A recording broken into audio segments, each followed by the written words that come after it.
Sir homeopathy అంటే placebo అంటే నిజమేనా? ఎవరు చెప్పారు హోమియోపతి ప్లాసిబో అని? అయితే నేను ఒక కేసు చూపిస్తా. ఇది rectal prolapse 2 years old boy. సర్జరీకి వాళ్ళ పేరెంట్స్ ఇష్టం లేక మన దగ్గరకు వచ్చారు.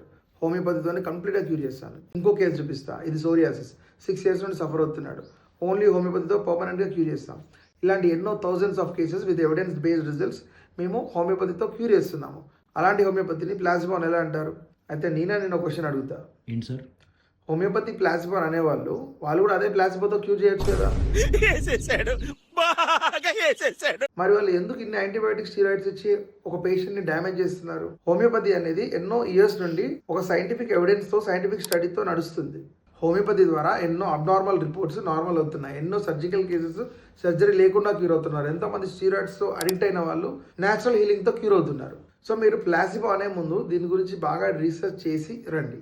ఎవరో చెప్పారని దాన్ని ఒక రూమర్లా క్రియేట్ చేసుకుని ఇది ప్లాసిబో అని అనకండి. So homeopathy is not equal to placebo. Homeopathy అనేది లోపల ఇమ్యూన్ సిస్టమ్ని స్టిమ్యులేట్ చేస్తూ సెల్ఫ్ హీలింగ్ని తీసుకొస్తుంది. దాని ద్వారా ఏ రోగమైనా పర్మనెంట్గా క్యూర్ అవుతుంది.